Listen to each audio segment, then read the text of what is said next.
tuongee maneno positive, because confession is possession. Confession is possession.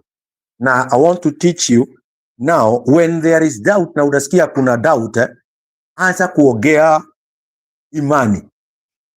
Na imani, Bible inasema faith cometh by hearing, and hearing the word of God. So start confessing. For example, I can do all things through Christ who strengthens me.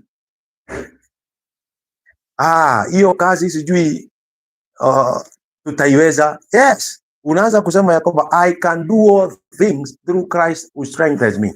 Wewe hutawezi pita I can do all things through Christ who strengthens me. Unaambiwa ya kwamba sitatuoni ukifanikiwa, I can do all things through Christ who strengthens me. Sioni ukipita mtihani, I can do all things through Christ who strengthens me. Hayo ni maneno Paulo alisema.